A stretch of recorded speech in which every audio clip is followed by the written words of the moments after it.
Shalom. Welcome to Understanding the World with Rabbi David Kaufman. I'm joined in the studio by Mark Finkelstein from the Jewish Federation of Greater Des Moines, Jewish Community Relations Director. And this is The World in 5 Minutes. This week, the big news is Habemus Papam. There is a pope for the Catholic Church. The Pope Francis I is from Argentina, the first Latin American pope, in fact, the first pope from the Americas at all. And the Pope has a relationship, a well-established relationship with the Argentinian Jewish community, something that we can talk about later, and Mark and I will discuss in the show, the implications of this Pope's appointment on relations between the Jewish community and the Catholic Church, and on a number of different events around the world. In addition, Habemus Coalition. Shortly after the white smoke was seen over the Vatican City, the Israeli government announced that basic agreement had been reached between Likud Israel Beitenu, Yesh Atid, Jewish Home, and Hot Nuah to form a 68-seat coalition, which is one of the smallest coalitions that you will see. This coalition excludes the Haredi parties, and this coalition is one that is seen to promote secular ideals and secular issues, and it's going to have a very significant effect going forward, at least potentially have a very significant effect going forward on the way of life for many people in Israel. President Obama is scheduled to visit Israel in the very near future. In fact, next weekend, is that correct, Mark? He's coming next week. Wednesday. So he'll be there Wednesday, and there are all kinds of interesting questions and issues about what is going to be going on during his tour there and what he's going to be discussing with the various sides. It's very important. It's the first time he's gone as President of the United States. He went a couple of times prior to being President of the United States, but whenever a president visits the region, this is a big deal. And people are anticipating significant developments coming out of this. One of the things that must be said about presidential visits to the region is it's impossible to overstate the hopes that come out of such a visit, and very likely that such hopes will not be met, because when your hopes are extremely high, the reality is generally not going to meet with what you expect. But we hope going forward that something of significant value comes out of the president's visit to the region, and it's not being done just to say that the president visited the region. There are people who would like that too, but it would be nice if other things would go on. And because there's so much going on in the region right now, with Syria deteriorating, major problems in Egypt, which we can get to later on, economic problems as well as governance problems, with a potentially deteriorating situation with Iran, security-wise, as far as the fact that negotiations seem to be going nowhere. There's a lot for President Obama and the leaders of the region to talk about beyond anything having to do with the peace process. And finally, I just returned from the Sudan Emergency Action Summit, put on by Act for Sudan. My organization here, Help Nuba, as well as the organization that we created here called United Sudanese and South Sudanese Communities Association. We're part of the conference in Washington, D.C., in which we talked about the current situation in Sudan, the situation of ongoing genocide in the southern part of Sudan, and what appear to be failed negotiations that are likely to go nowhere. Mukesh Kapila, one of the former director of refugees for the United Nations, who was at the conference, said basically when he visited the region that half the children were in a severe state of malnutrition and the other half were starving. There is a serious situation going on there, because Mark and I both do significant advocacy for the Sudanese and South Sudanese communities, pro-democracy communities, and trying to overcome oppression. We will be talking about that as we go forward with this show in the weeks and months ahead. That is The Week in 5 Minutes. Thank you for joining me today on Understanding the World. From the RE/MAX Real Estate Concept Studios, this is Webcast One Live. I'm Brian Leach, owner and general manager of Service Legends. I brought along a couple of the home comfort heroes. Hi, I'm Tammy Wells. I am Nick Wondershot. I'm administrative manager I'm the senior technician from Service Legends. It seems like every good thing, when you feel it to the bone that it's good, there's a lot of hard work put behind it. I don't think that you can fake it and have it turn out good. You know, if we seem like, okay, that's just weird, it's just a furnace, why would you believe so deeply in a furnace? It's not just that, you know, we want to show the world that you can have good service. Yeah, I mean, it's got to be, it's your home. You know, it's built into our daily trainings, it's built into our culture, that we're gonna do whatever it takes to have each client say they love us, period. That's why we spend all the hours in the training that we do. And if we guarantee it's going to be a good experience for you, or else it's free, what type of work do you think we're going to do? There is a guarantee. Temperature selection guarantee, fixed right or it's free guarantee, comfort guarantee, best value guarantee. All of these guarantees hold us accountable to ensuring that we exceed your expectations. And if for whatever reason we'd fail and we can't make it right, we guarantee all of those guarantees with a 100% money back guarantee. I mean, if you don't think that your technician can fix it right, are you gonna say that to a client? No. You don't have to worry about having a technician come to your house. We drug test, background check all of our team members. We put safe people in your home. Each and every one of our service techs, 400 hours a year in training. You tell it the minute they walk in the door. They know what they're doing, they've done their homework, and they actually truly care about what you want. Because at the end of the day, you're the person that makes sure I have a job. They're gonna be listening. They're gonna wanna know what your challenges are. Then they're gonna come and give you options, and you get to choose. If I'm there to help and I make it easy and painless, I did my job right that day. Well, when it comes to your comfort, safety, and your family, you know, you don't necessarily go buy the most expensive, but you get the most bang for your buck. Oh, it's worth it, because there's a lot of people that will find a way to get it to work right now and then leave and then come back, charge you again, and the cycle just repeats itself. So when I'm out there looking at the furnace, I want to find why it failed today. How can we change the part today with something that you're not going to have to worry about? Is it worth changing the part today? I mean, you can put a lot of money into a furnace. I can fix parts all day. There's good job security in that for me, but is it the right thing for you? I get a lot of the phone calls of after the technicians are there. They're just in awe. They're like, wow, you guys are great. I mean, I don't even know what to say. You guys are great. Everything you did was perfect. It was great. Keep going though, I like this. Just give us a try. I'm gonna take all the risk. I've got the time to make this right. I've got the support to make it right. Just check us out. And if you don't see the value in what we do, I mean, fixed right or it's free or 100% money back. enough said.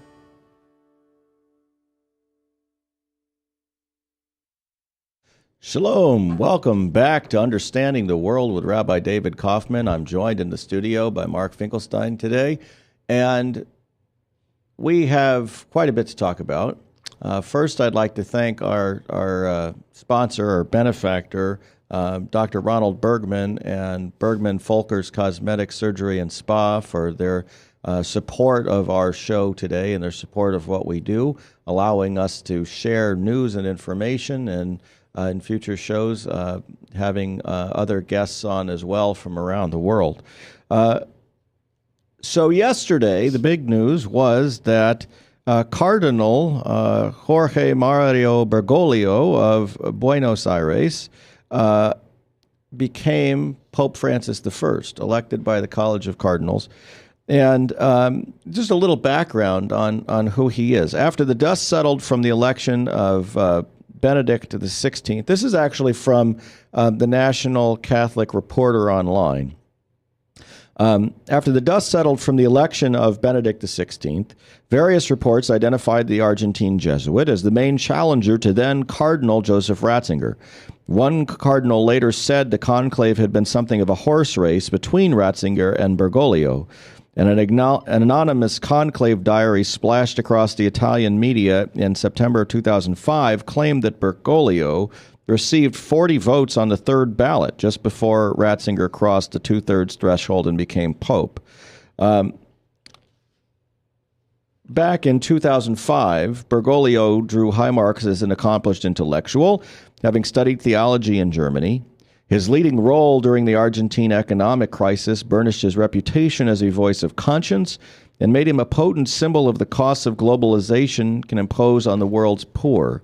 Bergoglio's reputation for personal simplicity also exercised an undeniable appeal. A prince of the church who chose to live in a simple apartment rather than the archbishop's palace, who gave up his chauffeured limousine in favor of taking the bus to work, and who cooked his own meals. Born in Buenos Aires in 1936, Bergoglio's father was an Italian immigrant and railway worker from the region around Turin. He has 4 brothers and sisters. His original plan was to be a chemist, but in 1958 he instead entered the Society of Jesus and began studies for the priesthood. He spent much of his early career teaching literature, psychology, and philosophy, and early on he was seen as a rising star. From 73 to 79, he served as the Jesuit provincial in Argentina. Then in 1980, became the rector of the seminary from which he had graduated. He was named auxiliary bishop of Buenos Aires in 1992, and then succeeded the ailing Cardinal Antonio Corancino in 1998. John Paul II made Bergoglio a cardinal in 2001, assigning him the Roman Church named after the legendary Jesuit Saint Robert Bellarmino. Over the years, Bergoglio became close to the Comunione e Liberazione, a movement founded by Italian Father Luigi Guisani, sometimes speaking at its massive annual gathering in Rimini, Italy. Bergoglio is certainly a conservative in fact, unwaveringly orthodox, according to this article, on matters of sexual morality, staunchly opposing abortion, same-sex marriage, and contraception.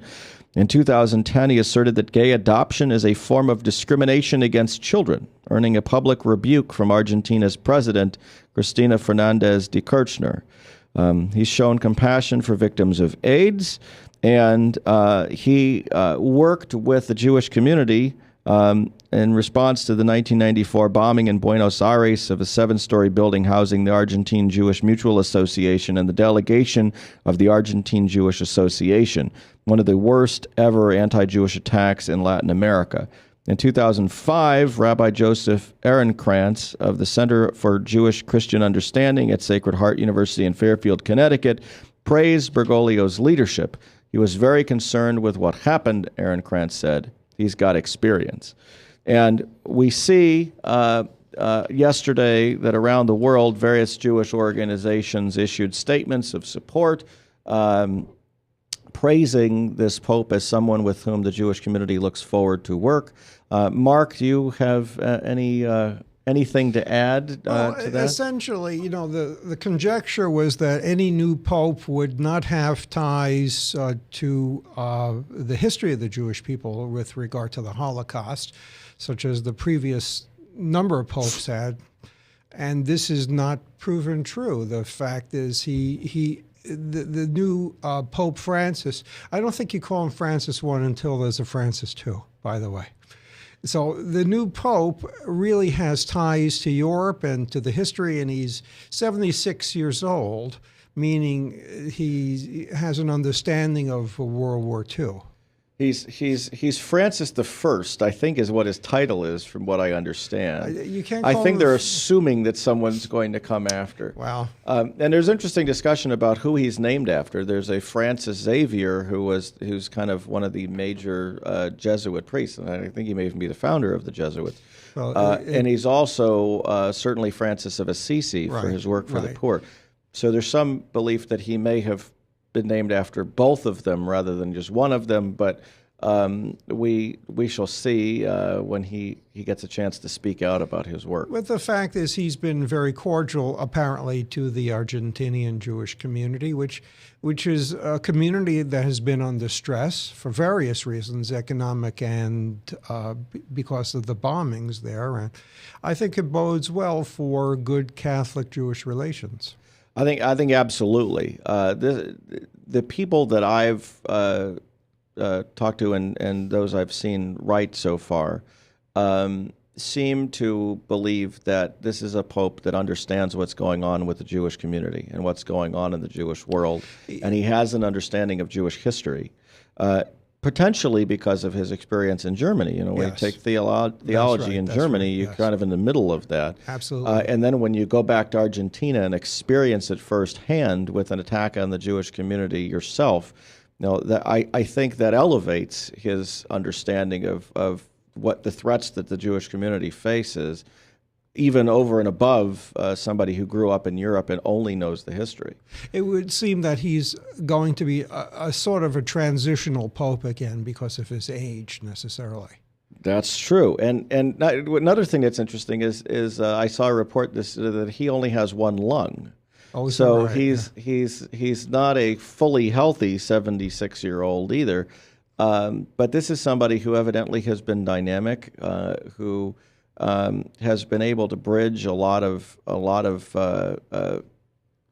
chasms in his life, and I think will in fact not only help the Catholic community transition into a world in which half the Catholics in the world live in Latin America, but also this pope seems to be more in the spiritual pastoral mode and less in the purely academic mode, even though he is an intellectual. Yes. And so I saw some commentary that was saying that is also a transition that is going to be undertaken by the Church under this pope. And I think it's a challenge in a lot of religious traditions. The balance between academicism and spirituality, perhaps, eh? Which is an interesting transition as we get to the Israeli coalition. What's the link, David? Well, what the link is that the religious parties in Yes. the Israeli governmental structure are no longer part of this coalition for the first time in many, many, many years. Okay, let's go over the basics again. We're looking at a 68-seat coalition. Out of 120. So in order to have a coalition that is stable at all, you have to have 61 votes. Okay, and the opposition will be the Labor Party and whoever they could cobble Well, together. the opposition is fairly significant. The opposition is the Labor Party and Meretz, Yes. the Arab parties, Right. and the religious parties. Right. What this means is on many issues there's going to be significant opposition because the Orthodox, the Haredi, I should say, the Haredi parties will oppose anything that takes away the welfare portion of religious support, something I think this coalition is basically designed to do, and also anything that threatens abandonment of religious settlements, which is going to be another interesting issue. I don't know where Shas and United Torah Judaism are going to come down when all things are said and done, because they're so angry at Jewish Home. Yes, but it looks like somebody from Jewish Home got the Ministry of Construction, which deals with settlements per se. Yeah, so we have a situation in which the right-wing party that supports Israel maintaining all of the settlements is in the coalition. Is in control of settlement construction. And people don't understand. For the vast majority of Israelis, the issue of settlements and the peace process is not the highest issue. In fact, one of the biggest issues in this election is the education ministry, because for many years the education ministry has been in control of the religious elements. Yes. And right now, the education ministry is going to be under control of Yesh Atid. Yes. A secular centrist party. And behind that was the behind-the-scenes fight to try to at least share power within that ministry. And Yesh Atid, which lost many battles, succeeded on that particular front. And so one of the big issues is they want secular subjects taught in all the schools, so that you can't have schools that are not training Israelis to function when they get out of school, which is what's been going on.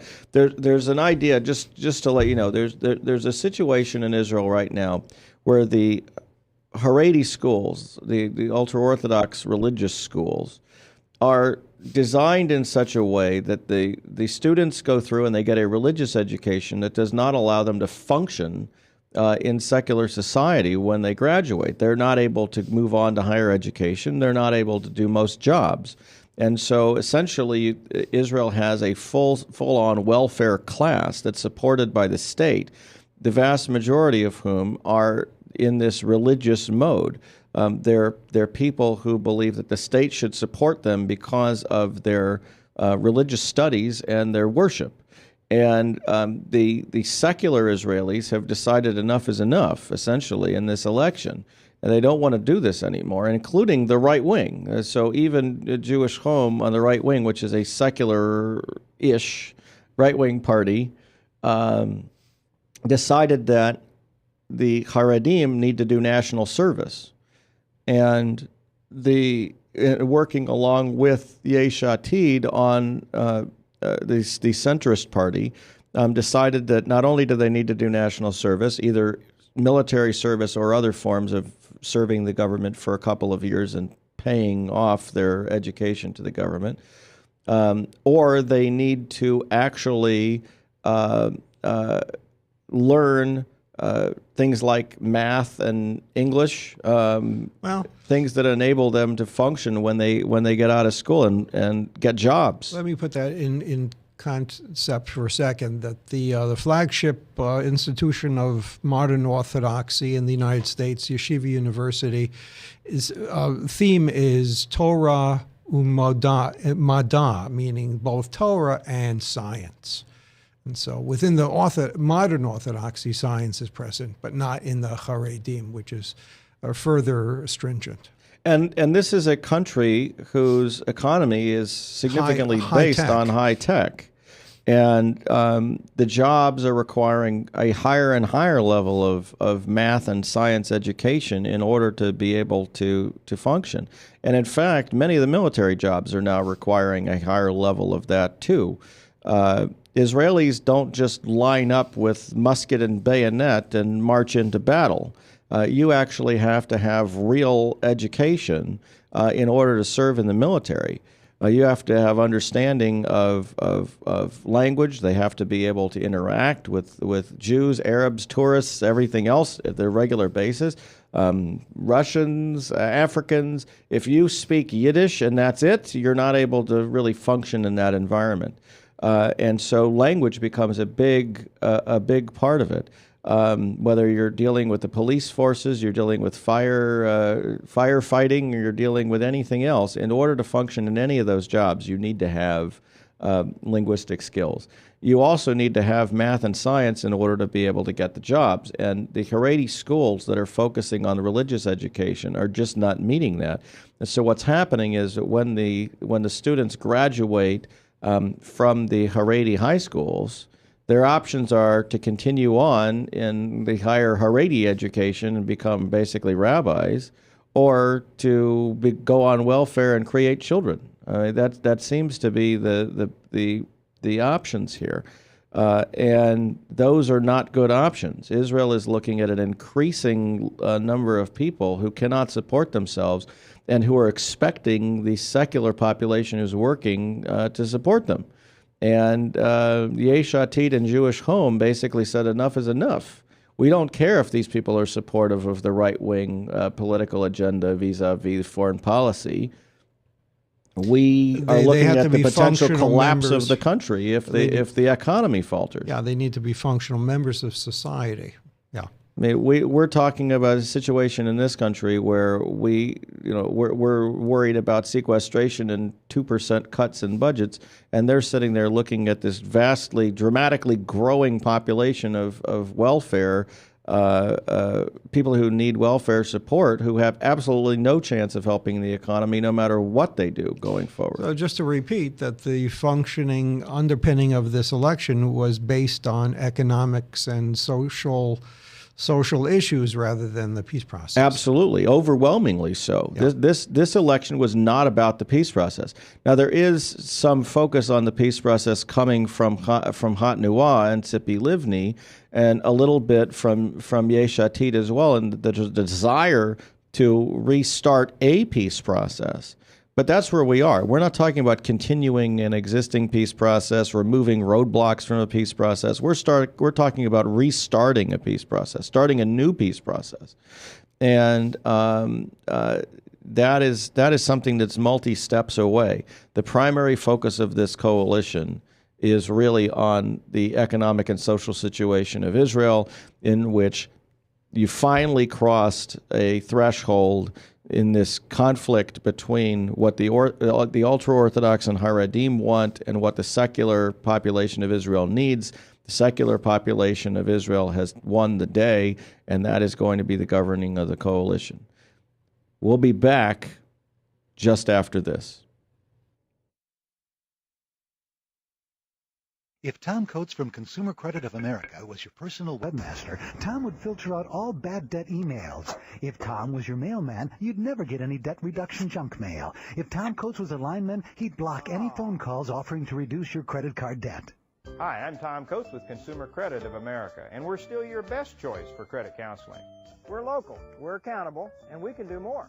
You make the call when the time's right for you. When it comes to competition, there really is none for Consumer Credit of America.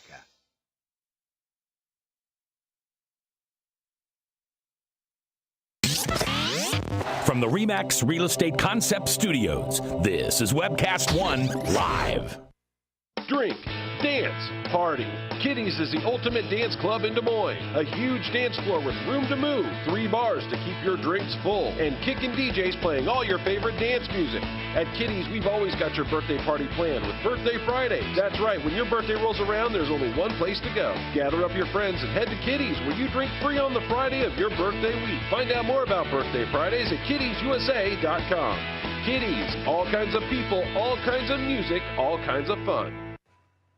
Drug and alcohol addiction slowly steals a person's identity, tearing away pieces of their life little by little until one day it seems like the hope of a happy future is gone and there's no chance of getting it back. Here at St. Gregory Retreat Centers, we can assure you that there is hope. Our unique approach to recovery begins with the understanding that the dysfunction and damage caused by addiction can be overcome, not just dealt with. Don't let another day go by. Call St. Gregory today. Whether you're 10, 25, 50, 80 years old and beyond, everyone needs to live within their means. I'm Tom Coates with Consumer Credit of America. For almost a quarter of a century, we've helped people of all ages learn to manage their personal finances to benefit them far into the future. When problems arise, we've got the experience you need to make those debt problems go away. Got financial problems? Call Consumer Credit of America. From the RE/MAX Real Estate Concept Studios, this is Webcast One Live. Shalom. Welcome back to Understanding the World with Rabbi David Kaufman. I'm joined in the studio by Mark Finkelstein of the Jewish Community Relations Commission. And Mark and I were talking about the Israeli coalition. In addition to what's going on with the Israeli coalition, which is going to be finalized in theory beginning of the week, we have the president coming to Israel midweek. Just as Israel is preparing for Passover, we have President Obama coming to the King David Hotel, and he's going to be eating kosher for Passover food, is what I understand, because they will have already koshered their kitchen. Huh. Thomas Friedman had an interesting article this week, and I think it's worth mentioning at least part of it. I tend to disagree with Thomas Friedman a lot of the time on what he expects Israel to do, but I think his analysis of the current state of American disinterest is a significant one. So this article is from March 12th, so Tuesday. It's called Mr. Obama Goes to Israel. And he says, in case you haven't heard, President Obama leaves for Israel next week. It's possible, though, that you haven't heard because it's hard for me to recall a less anticipated trip to Israel by an American president. that there is a message in that empty bottle. Little is expected from this trip, not only because little is possible, but because, from a narrow U.S. point of view, little is necessary. Quietly, with nobody announcing it, the Israeli-Palestinian conflict has shifted from a necessity to a hobby for American diplomats. Like any hobby, building model airplanes or knitting sweaters, some days you work on it, some days you don't. It depends on your mood, but it doesn't usually matter when that sweater gets finished. Obama worked on this hobby early in his first term. He got stuck as both parties rebuffed him, and therefore he adopted, quite rationally in my view, an attitude of benign neglect. It was barely noticed. Well, the issue here is I don't really think that this trip to Israel by President Obama is about the peace process. I really don't. I don't think he's going there in order to attempt to restart the peace process. I think he's going there, as we said last week and the week before, to address the situation of Syria and Iran and potential U.S. action in the months ahead that could severely impact both the Palestinians and the Israelis, and has nothing to do with the peace process. Well, it's really hard to tell because even though the itinerary is fairly well known at the present time, the motivations have not been fleshed out, and multiple motivations for going. For various reasons, to placate, to assure, to strengthen various themes within the complex plate of what the Middle East is all about. Yeah, I mean, there are people who think that the president is going because in his second term you work on your legacy. But I can tell you the last president who tried to work on the Middle East as his legacy was Bill Clinton, and he wasn't exactly thrilled with the outcome there. But, you know, there's a means built into the itinerary, it looks like, to make certain things equivalent. There'll be a 5.5-hour meeting that's scheduled with Israeli Prime Minister Netanyahu, and a similar 5.5-hour meeting scheduled in Ramallah with President Abbas. So there's some sort of an even-handedness that he wants to apparently convey to both parties. Well, I would agree with that. It's just, you know, the Israelis and the Palestinians. I mean, the Israelis and the Obama administration have already met multiple times in the recent weeks. When during the AIPAC conference, you had Ehud Barak meeting with American officials, and Michael Oren meeting with American officials. Whatever's been going on in American Israeli policy circles here has not had the same amount of support on the Palestinian side. Well, no, and there's reasons for that. And Tom Friedman's contention is that both sides have dissed the president.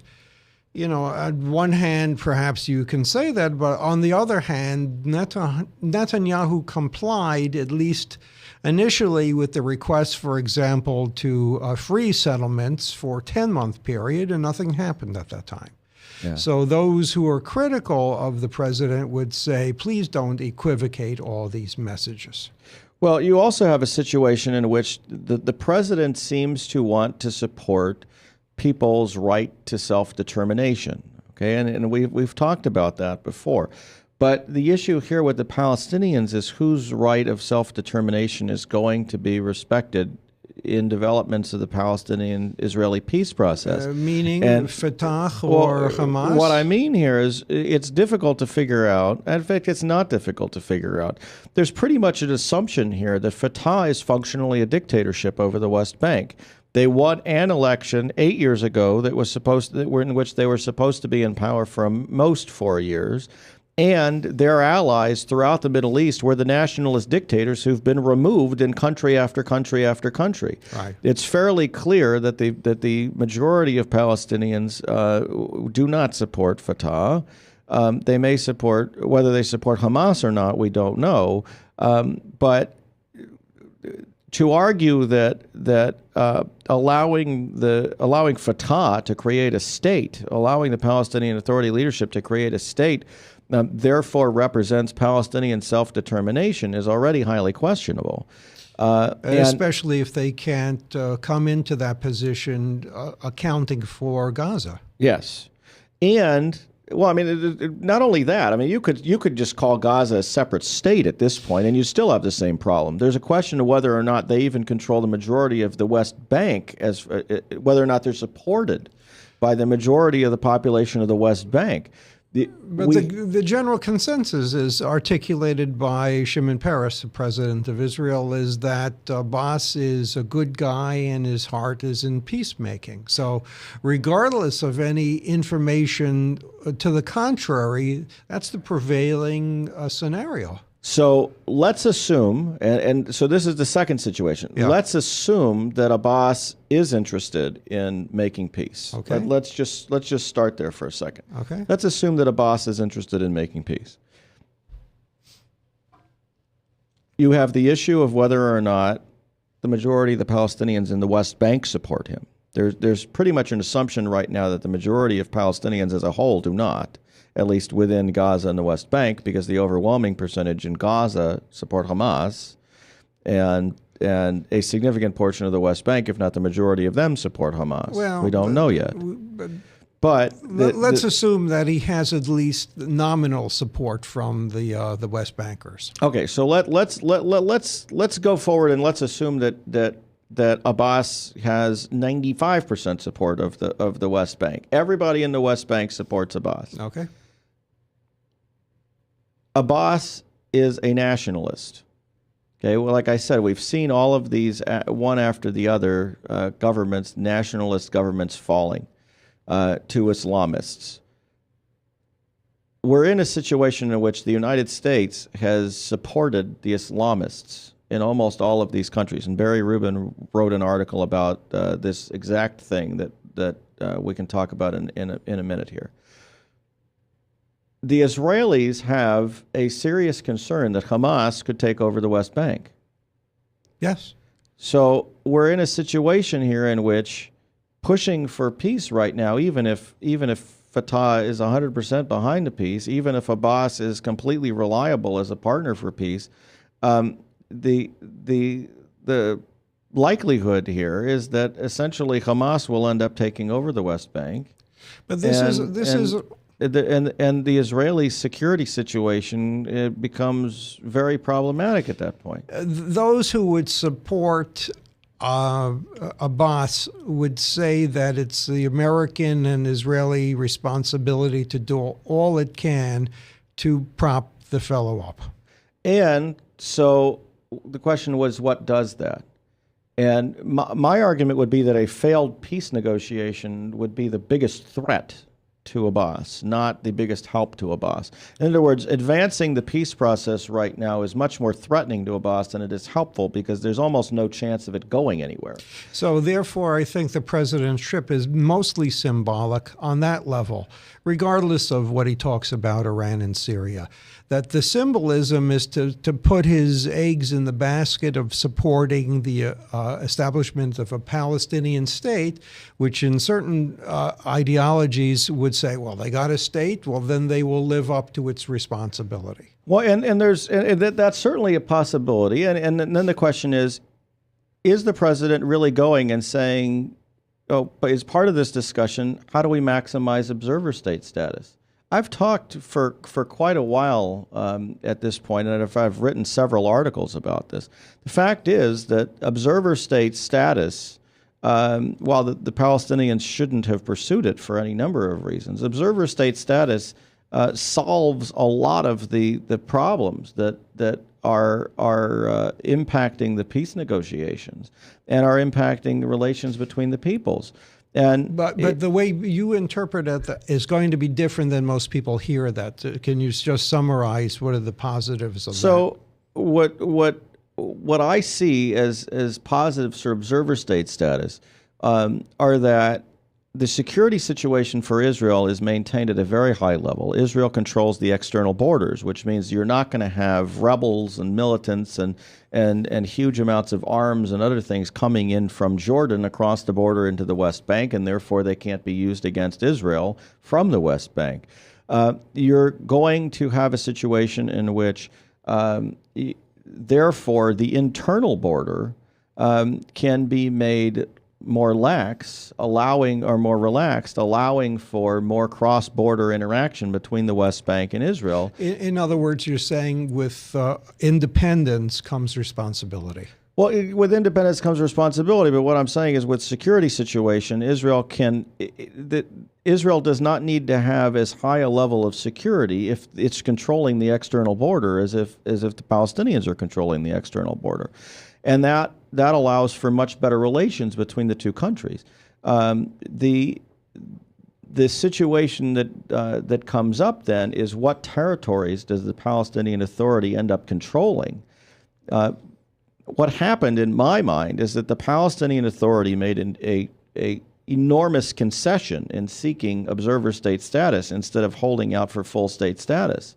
Because observer state status, as I've said in multiple places, makes sense as potentially a final status situation for the West Bank because of the fact that if you look at the consequences for full state status for the Palestinians, they're actually much worse than the observer state status is. There is no way that right now that the life situation, the living conditions of the average Palestinian living in the West Bank are going to be better with full state status than they will with observer state status. Because observer state status is going to dramatically improve their security. It's going to dramatically improve their economic situation, allowing cooperation across borders. And without that, you end up with a situation like Gaza, in which Israel has to basically shut down the internal border. You'd have no tourism, basically, or very limited tourism between Jerusalem and Bethlehem, even, because the border would be shut. So the Palestinians are looking at a situation in which moving forward toward full state status is actually a severe challenge. And the Israelis are saying, well, look, how do we concede new territories to the Palestinians when they have nothing left to give us? The biggest concession they could possibly have offered for a significant amount of territory being shifted to the control of the Palestinian Authority would have been accepting observer state status. And they didn't do that. And so now the Israelis are in control of territory and saying, well, we want to give them territory, but we don't have any way, they don't have anything to exchange for it. Well, they do. They have legitimacy that they can exchange for it. But look, legitimacy, this is a very, very subjective issue. I mean, okay, so President Abbas, who believes the Holocaust didn't happen, is going to say, oh, I believe the Jews have a right to a state? Okay. Well, he has to. I mean, at some juncture, he has to, but does he actually believe it? What do you care and if the government's overturned, Hamas takes over, then what? The fact that Hamas doesn't believe it? I mean, the reality here is whether or not the issue of recognition of a Jewish state is really about refugees. It's really about the refugee situation and not expecting return of refugees to the land of Israel. Well, that's part of it. I have a slightly different take on it. It has to do with accepting the permanency of State of Israel. I mean, I think if the issue is ending the conflict, I would go there. I think what you really want to say. If I was an Israeli, what I would want to hear is that whatever solution comes up is the end of the discussion. That we're going to accept the situation as developed after the peace negotiations.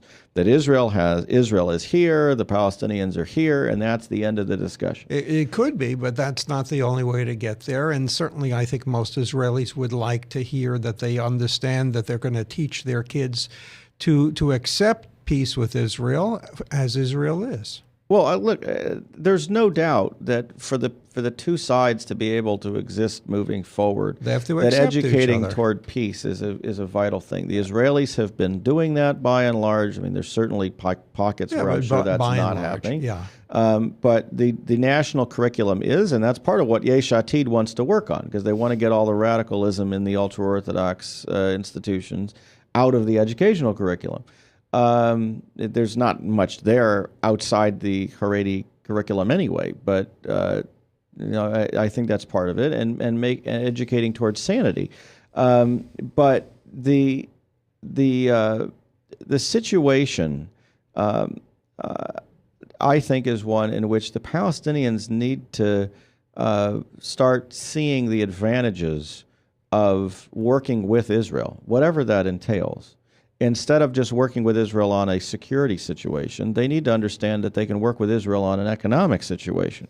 Because working with Israel economically is going to be the best thing for the development of the West Bank and for the future of the Palestinian children. Well, look, that's an obvious observation, but apparently it's not been on the table in their mentality. What can I tell you? Well, and this is part of why observer state status means so much. And I think that the Palestinians took observer state status because they believed they could use the ICC to go after Israel, right, yes. And that's just pure idiocy. It really is. I mean, we can talk more about that in detail, but that makes no sense. If that's really what they promised their population that they would do with observer state status, they have done real harm to the understanding of what the purpose of observer state status is. David, look, the assumption is the Palestinians and the Israelis have a workable philosophy and a strategy and a goal. And there's been enough criticism on both sides to show that neither side has been particularly progressive, realistic, and persistent. Realistic. That's what we want to talk about. Being coming to a realistic perspective of what is possible. And so, do you think President Obama has in mind to sit down with the two parties and say, let's look at something that's realistic? Let's look at something. Well, and I do think that that's where it is. I think the president over the years has made a point of saying that Israeli security is paramount and that the peace agreement is not going to weaken Israeli security. Well, there are only certain things that could be done realistically to ensure that and to create a Palestinian state. And in my mind, they are much closer to observer state status than full state status. And we'll talk more about it after the break.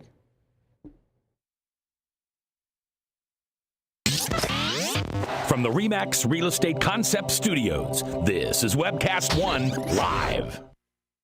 If Tom Coates from Consumer Credit of America was your personal webmaster, Tom would filter out all bad debt emails. If Tom was your mailman, you'd never get any debt reduction junk mail. If Tom Coates was a lineman, he'd block any phone calls offering to reduce your credit card debt.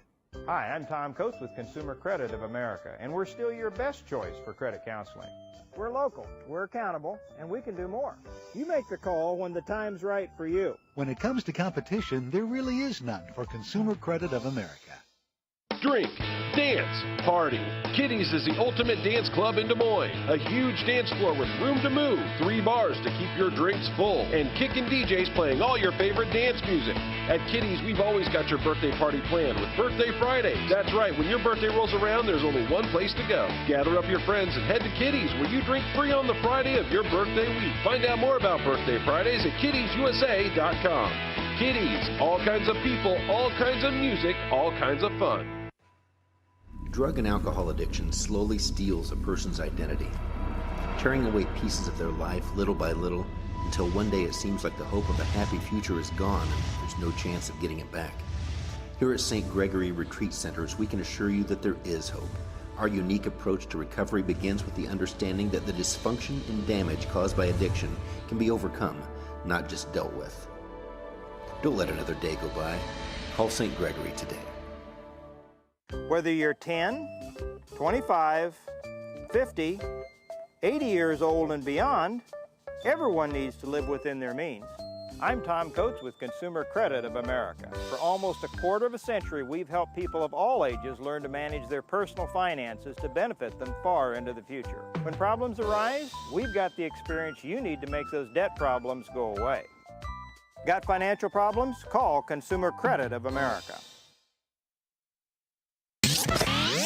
From the RE/MAX Real Estate Concept Studios, this is Webcast One Live. Shalom. Welcome back to Understanding the World. I'm Rabbi David Kaufman. I'm joined in the studio by Mark Finkelstein, the Jewish Community Relations Director for the Jewish Federation of Greater Des Moines. And we've been talking a little bit about the peace process, or lack thereof, or hopes for peace, the future of peace, whatever you want to call it, Mark. And there was an article in the paper, in the New York Times recently, that just basically talked about whether or not Israel even has a right to exist as a Jewish state. You want to talk about that? Yes. professor from the University of Massachusetts at Amherst, Joseph Levine, who has been very active pro-Palestinian activist over the years, published something in the New York Times. And when anything gets into the New York Times, it becomes first-page reading for a lot of people who follow the Middle East crisis. Joseph Levine, with all sorts of caveats, essentially said that Israel has no right to exist as a Jewish state because, in essence, it would, by being a Jewish state, by favoring one ethnic majority, it denies the self-determination of others in this state. Joseph Levine's article has been roundly criticized from both left, right, and center, mostly center and right, for doing several different things. First of all, by not looking around the world and figuring out that at least 50 other states of the Islamic nation and the 22 Arab states are indeed in the same position, and by criticizing only Israel, sets himself up for criticism as being anti-Semitic. Now, Gil Troy, who's a centrist, T-R-O-Y, came out with an article this very morning, indicates that, look, essentially what Joseph Levine did is he accused only one nation in the world of not being the United States, and that nation would be Israel. And that, on the other hand, look, Israel can be a functional and happy and effective Jewish state and democracy because of its pledge in Israel's Declaration of Independence. And the fact is, it works this way to the benefit of all its citizens, not only Jewish citizens.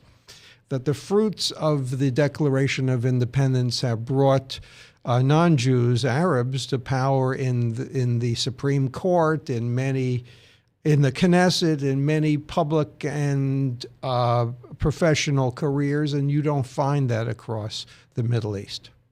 Well, and there are a couple of other things that are I think fairly ridiculous that continue to be mentioned as arguments.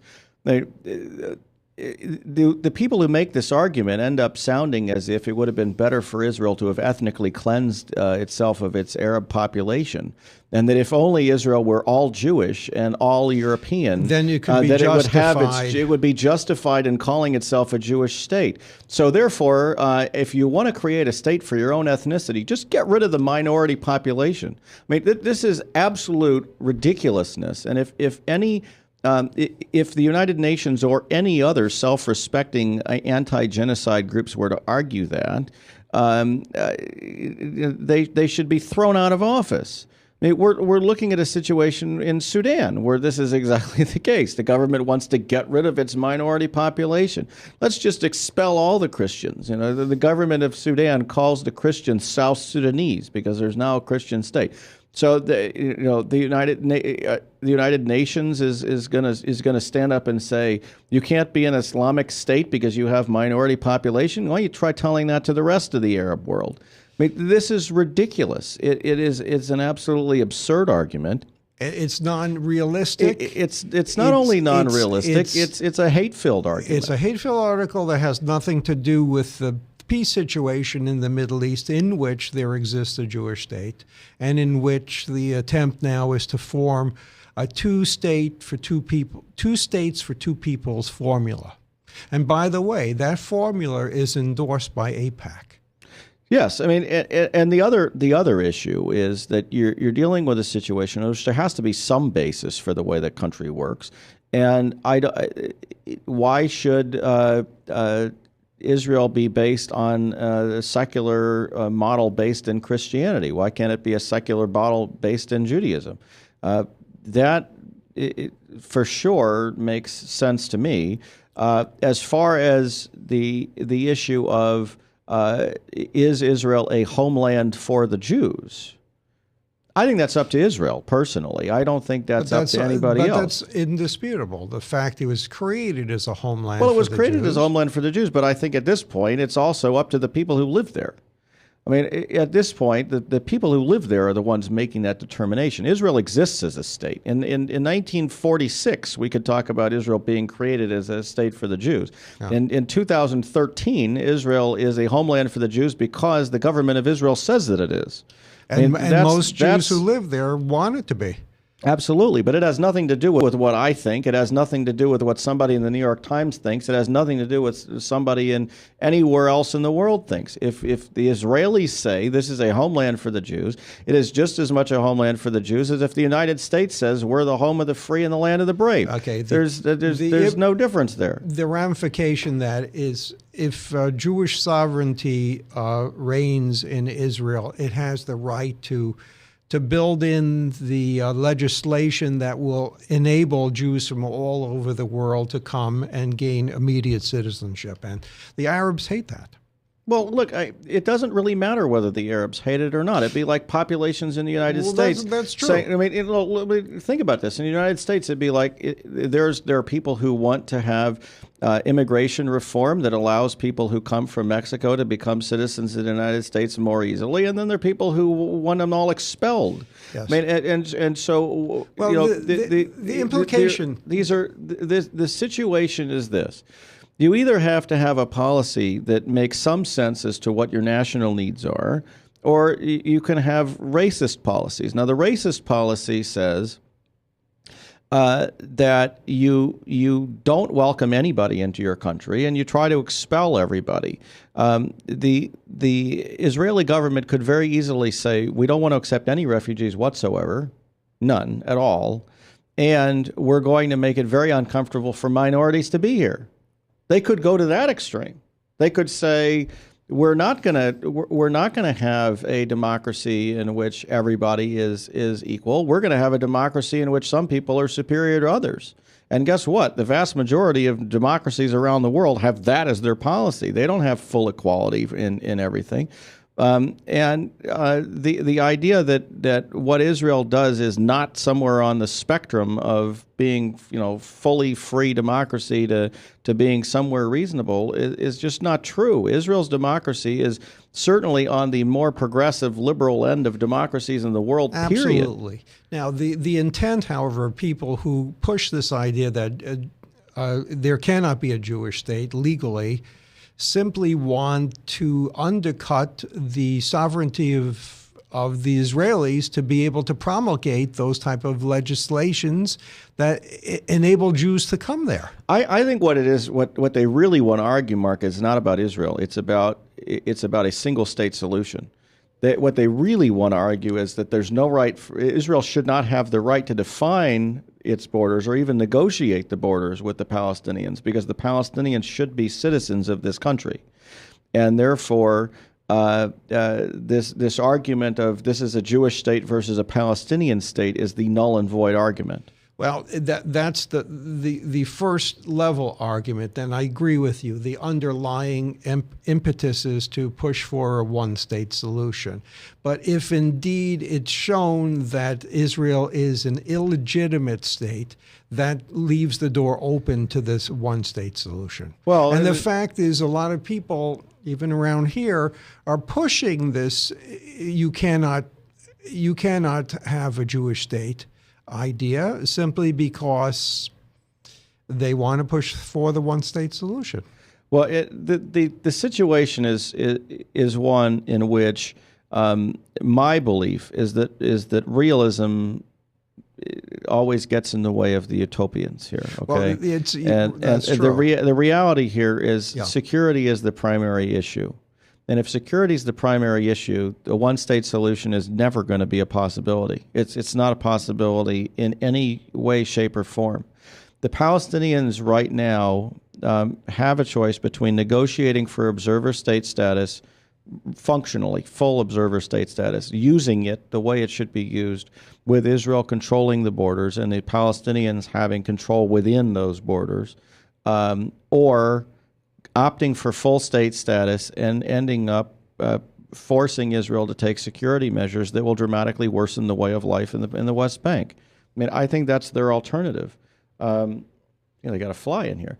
I think the The long-term situation is one in which, as Ehud Barak noted in his speech, at some point Israel will simply unilaterally decide what it will keep and what it will not. And if the international community forces that upon Israel, it will be much worse for the Palestinians than what they can negotiate. And those who argue that it's only Israel that needs to negotiate right now are missing the point. We're out of time for this week. Next week, we're actually taking a break because it's spring break, and we'll come back the following week and on March 28th. We hope that you will join us then. I'm sure there will be many developments over the next 2 weeks. I'd like to thank Mark Finkelstein for joining me in the studio today. Thank you, David. And once again, to thank Dr. Ronald Bergman and Bergman Folkers Cosmetic Surgery and Spa for their support of the show. Wish you a wonderful, wonderful spring break.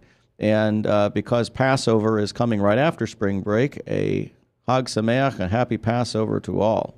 Thank you.